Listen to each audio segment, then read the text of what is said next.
বানাবো পাকা তালের পাটিসাপটা পিঠা। 1 বাটি সুজি নিয়ে নিলাম। আমি 1 কাপ ময়দা দিয়ে দিলাম।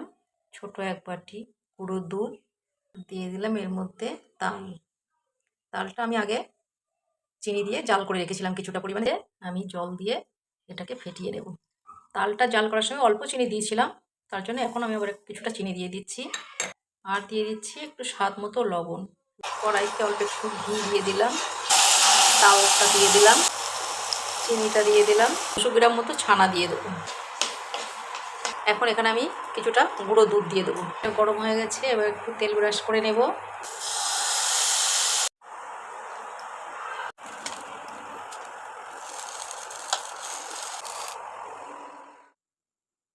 তো আমার এই তালের পাটিসাপটা পিঠাটা কেমন লাগলো কমেন্টে জানাবে।